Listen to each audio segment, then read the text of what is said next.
welcome to the vlog. Thank you guys. Thank you. We're excited. In April 2021, I visited with Jimmy and Alia of JELA's Ark in the mountains of Puerto Rico. They are building their own home off-grid, they're growing their own food, and they very kindly gave me a tour of their farm in its startup stages. While I was there, we got into a great conversation about how it is they found the land, how they're able to afford to do this, and how the family is doing since their big move from Texas. Tell me about this land. How did you find this land? It's actually a really funny story. No, it's not really funny, but we really were looking into a place outside where we can get out of the city for the kids' sake. Maybe even get a different country to give them a different culture. So we did look into Colombia. We looked into Costa Rica. We looked into Dominican Republic. We were actually looking really into the Dominican Republic because it's just really cheap. It's nearby, you know, the family in the States, and your money can stretch out there, you know. So we were definitely looking into DR. However, though, we knew that wherever it was going to be, our presence had to be there. Exactly. Because if it's a project you're working on, it's so easy. I've heard so many bad stories where the project begins and then you show up 6 months later and your house isn't there, your supplies aren't there, so we're like, there. We wanted a Spanish country because one of the things that I regret as a parent is I didn't teach my children Spanish. My oldest speaks a little bit. She's really shy about it. The twins, they understand it a little bit more, but still, I just wanted them to be fluent. I said, you know what? I moved to Puerto Rico for a year when I was in junior high, and it helped me so much. You know, I'm still not like amazing in Spanish, but it definitely helped me out a lot. So we wanted a Spanish country, and we said, well, Puerto Rico. You know, I've lived here before. We've been here before. We have he has extended family here. I have some extended family here. And we're just like, the only thing we didn't really want to do Puerto Rico is because our money doesn't really stretch here.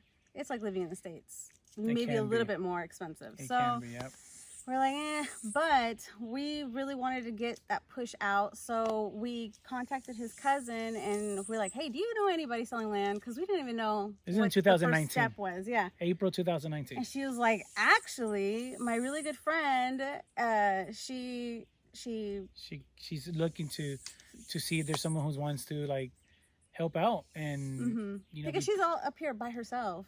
You know what I mean? And you know, they're older and they're like, we need someone to help us, you know, cultivate the land. And just to correct, she's not by herself. She has family. She has children. Yeah, but to see if there was other people outside of just her family unit. Yeah. And we had never at the time met her. Obviously, I know my cousin. My cousin's like, hey, she's family friend. I trust her with everything. And we decided to say, let's make it happen. In less than 30 days, we were flew in Puerto out. Rico. We saw the land. I was not expecting this because from what we had heard from his cousin was like it was around Calle. So I started Googling what Calle looked like, and I was like, okay, you know, but I was looking at more at the Salinas Bald Mountains, no trees, and I was just like, I kind of want trees, you know. So when I got here, I was completely shocked to see what this place was actually like. Yeah, I remember when we pulled up and we saw the ocean view. On a clear day, that ocean looks beautiful. Yeah. And I was like, wow, this is amazing. So everything kind of fit in its place. I wasn't expecting ocean view, you know, like we knew what we wanted. We had prayed about it, but we're like, maybe we're asking for too much. But I think God definitely opened doors. Yeah. And 30 days from that day, no, maybe like a month or two after that date, we were just here from a Thursday to Monday. We ended up just buying an acre. Yeah. So you bought the property from your family friend, and so it was a private transaction. Yes. Did you guys hire an attorney? We did. Oh, that's good. Yeah, and so did it go pretty smoothly? I mean, what was all all that Everything like? ran smooth. I think in Puerto Rico, one of the things that you learn quickly, it's all about who you know on the island versus a lot of people will say, even now, finding our apartment, where'd you go, what website? Because in the States, everything's online. Here, online may help, but in reality, it's about who you know, and that's really what changes everything for us. So for me, obviously, I speak Spanish. I've lived here before, just for a year, but I know the culture, or at least understand it. So it was a lot. I think the process is a lot smoother. I know other people who come here, and it seems like there's a lot more steps for them sometimes, which is not necessarily a bad thing, depending on what transaction you're doing. But I think the most important part is, you know, get some good advice. And I tell anybody, if you want to come to Puerto Rico, come out here first, fill it out, get to know people, because that's really how I feel. This is It's my all opinion. about your connections. It's all about who you know, and more importantly, who knows you. Yeah. Yeah, that is actually so true. I'm finding, I mean, that's just the way the island works. Oh, you definitely. know? Yeah, I tell people who are interested in coming here, it's like, you just have to come here. You can't just look online. Yeah. You have to come here and start talking to people. I was looking for apartments for months out there, and I just couldn't find anything. It's impossible. Like, they don't have anything online. So Well, they do, but it's not reliable. It's not up to yeah, date. it's not up to date. They're not checking emails and phones the same way. So we ended up having to rent 2 Airbnbs. The first one we rented until our car got to Puerto Rico, which is for about a week or two. And then the second Airbnb... That was in San Juan. San Juan. Then the second Airbnb was in Humacao for a little bit over a month. Yeah? It was just a month. Okay, exactly a month. And then during that in month... that month, that's when we were really looking for an apartment, because we only had a month there. So we actually ended up finding an apartment in the same exact complex that we were in. So it was just, we just walked our stuff over. So it was great. It worked out great. So even that, you know, we were able to ask around, and we got to see the apartment, and we signed up for a year. Figure that gives us enough time to build. Things are moving a lot quicker, because what you guys just saw, we got here in October. They didn't start in October. They started this in January. Right. So this is this year, and we're now, in April? April. So the process has been moving pretty quick. Yeah. It's somebody who not only do we trust, and a family friend who's building, but he actually is retired, and he used to work for one of the biggest firms building not just houses, but he used to build commercial buildings. So he's very well versed. Once again, it's about who you know. It was a blessing. It is about who I you tell know. people all the time, honestly, God lined everything up. Yes. You know, we bought the land. He literally just gave it to us. You know, like all we had to do was ask, and it opened up. It was there. And then we need a house. Who's gonna build it? It came with the builder. you know, so like everything was just lined up. God is amazing. So. I really believe that for us, that's one of the main reasons we're out here. It's not so much because it's Puerto Rico, because it's beautiful weather or the ocean. We really prayed about it. I know everyone has different ways of thinking, but we're really strong believers in that if you ask, you know, things will happen in His time, not necessarily our time. Exactly. I know for me, I had just gotten a job offer over there, making significantly a good amount of money, and I was nervous because at this moment we're like, maybe we stay here another year and we just send money over there and we kind of build. But I feel that, you know, we really needed to be on the island. So you know, I wouldn't say we sacrificed, because I mean, what is sacrifice? Honestly, when we're you from have the this Dallas paradise? area. We're looking at either renting something in Dallas or renting out here, and we got an amazing place with amazing amenities for much less than we would in Dallas. So do you have work that you can do online to Yeah, kind of support so this? I had got a job offer, like I said, that was paying. A good friend of mine was like, hey, I'm working for a startup company. You mind helping us out? I said, yeah, I'll help you guys out. And the amount they were paying wasn't going to be sufficient to help me out. It was more helping them out and making some extra money on the side. And right before coming to Puerto Rico, we decided that we're going to go in faith. Just when we decided that, the company owner at that time gave me a call and said, hey, we want to increase your salary. And I wasn't even with the company. And it was 100% remote. Like 100% remote. he can Besides work anywhere. COVID. Yeah. So to me, it was like, okay, let's go. It was still not type of money that I was being offered over there. But my biggest reason, this is going to sound maybe crazy to some of you guys, but my biggest reason for at least coming to Puerto Rico, number one, obviously I wanted my kids to grow up in a different culture, at least to be able to say, hey, we did it for a year, 2, 3, 4 years, 5 years, or maybe I don't know how long. But my uncle told me, I'm from California originally, and so is my wife. My uncle told me, don't let your daughters don't let your daughters plant their roots in the city. Mm-hmm. And both of his daughters are older, and he says, I've had challenges, and, you know, we have a preteen, and she's back there. I know it's a challenge, and I'm not trying to seclude my kids from reality, because the reality is they're going to face those challenges, but I want them to be well-versed and understand that sometimes a simple lifestyle, a humble lifestyle, it's a better thing, you know. More fulfilling. So you're sitting in Texas, you're looking for a change, an overseas adventure maybe for the family. Mm-hmm. Tell me about the self-sustainable aspect. That is a huge challenge, and what were you thinking that you wanted to come here and create an off-grid, self-sustainable lifestyle? Well, honestly, I like the fact not having utility bills. You know, and I really like the idea of living off the earth, you know, and I really wanted to disconnect from everything we knew. Like, I just wanted to really put ourselves through something really different so we could grow, you know? I really felt that our lives in Texas was really stagnant and extremely comfortable. And I just felt like there was no spiritual growth, no personal growth in our lives at all.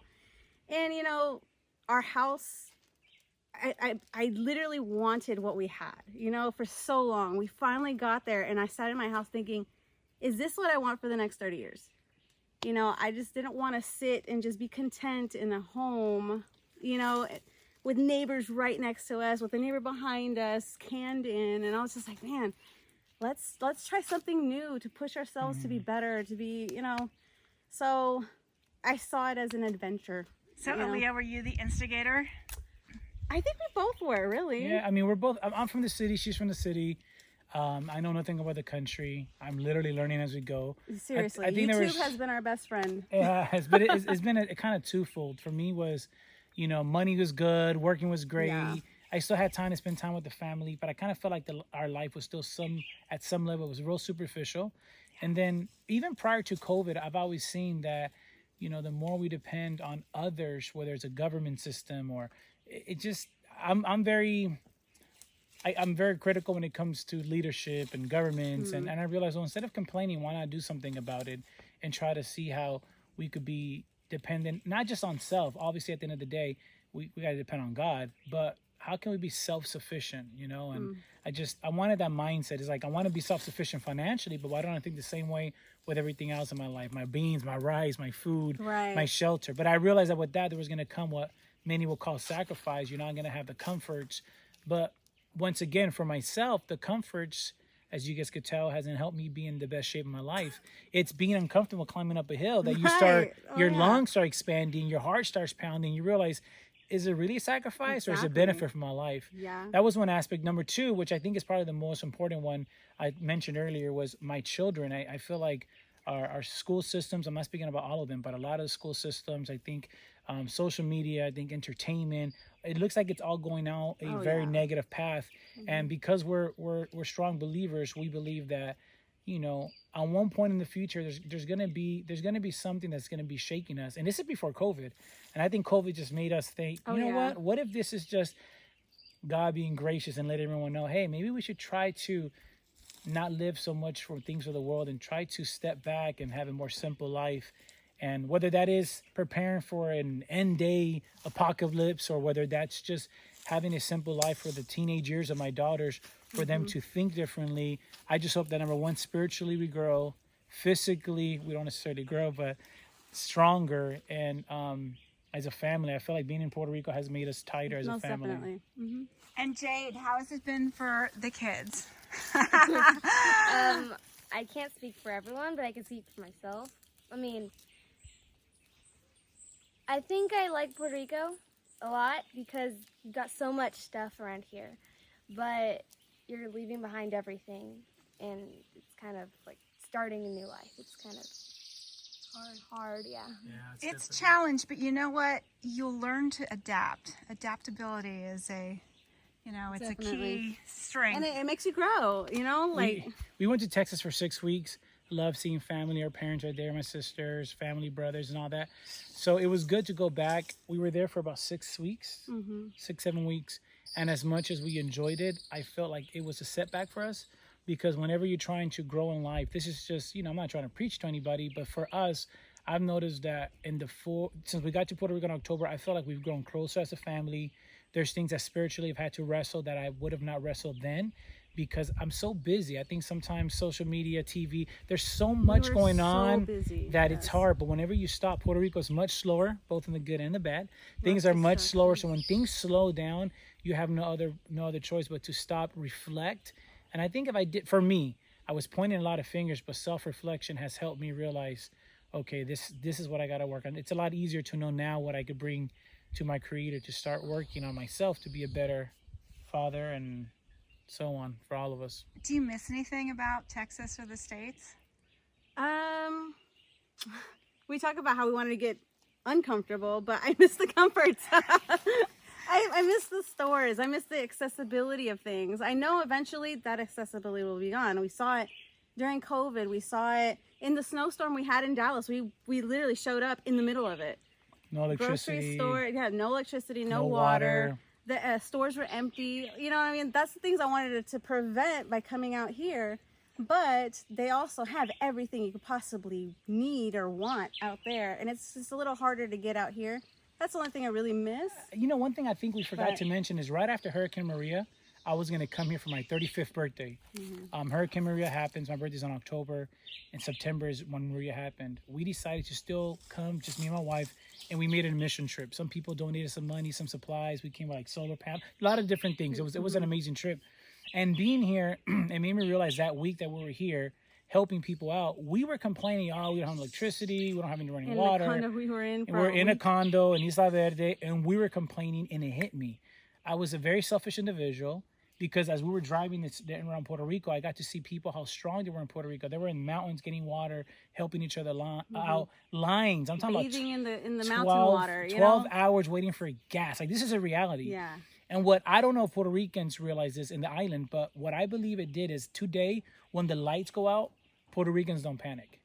All you hear is either generators or they figure it out. When the lights go out in the mainland, in the States, there's panic. When Wi-Fi goes down for 30 seconds at a Starbucks, there is commotion. And it made me realize the more simple lifestyle you have, the more humble lifestyle you have, not only do I think it makes you a better person, but it makes you realize that you could survive in an environment versus being super comfortable. I've always taught my daughters, in an uncomfortable environment, you will never grow. You can't grow in an uncomfortable environment. It's in an uncomfortable environment that you become a better whoever you are. People who've gone bankrupt and all of a sudden become multimillionaires, or people who give everything they have. It's then, you know, when you're actually able to realize the beauties of life. Okay, so I have one last question, and it's really important. Can you get good Wi-Fi out here? Yes, here we get awesome Wi-Fi. Yes. Yeah, I work remote, which I have to go to work here pretty soon. It's funny, coming up the way, we get no reception, no Wi-Fi, but once we're here, we get everything. So when you're searching for property in Puerto Rico, you need to bring the phone out and just make sure you're within the line of sight. That's one of the things I actually did when we got here the first time. I was like, let me make sure my phone works. Let me make sure I have, mobile and all that. Yeah, definitely. So he works up here a lot of the time. From my Bluetooth, I mean, from my hotspot work up here. We're planning to get solar panels. We're trying to do 100% off grid from the water, from the solar panels, and everything. So we're just learning. We ask you guys to let us know if there's something that we could do better, because we're learning as we go. And we've been blessed to have family, friends to really be part of our lives. Seriously, like, I don't think we would have made it this far, and we haven't even gotten that far. But there's no way we could have made it this far without our friends. So there's no way. Well, I love what you guys are doing. I think it's so valuable for you to be taking this journey and sharing it with other people, because I think we do, as a human race, need to learn to live more lightly on the planet, you know? So thank you for being the guinea pigs. We're trying. We wanted to make sure we record it so people could see regular people, trying to do this, like failing, ups succeeding, and downs, and Well, I will be following you, because you're basically living out my fantasy, okay? And I can't wait to come back and stay in your eco cabins and, work your fields and do the little volunteer eco vacation thingy, you know? People always ask me, how long are you going to be out there for? I said, until I run out of money. But seriously, I think until he has a plan, until he says this is enough. Whether it's 5 years, 10 years, I don't know. We are literally taking it day by day. I love it. I love it. Thanks, you guys. Thanks for having me. Thank you for having us. Yeah, thank you. I think one of the most admirable things about this couple is their sense of adventure, their commitment to exposing their children to a different culture, and their desire to live a more sustainable, less wasteful life. But most importantly, I think their faith in God, that it's all going to work out. These are the kind of people that belong to Puerto Rico.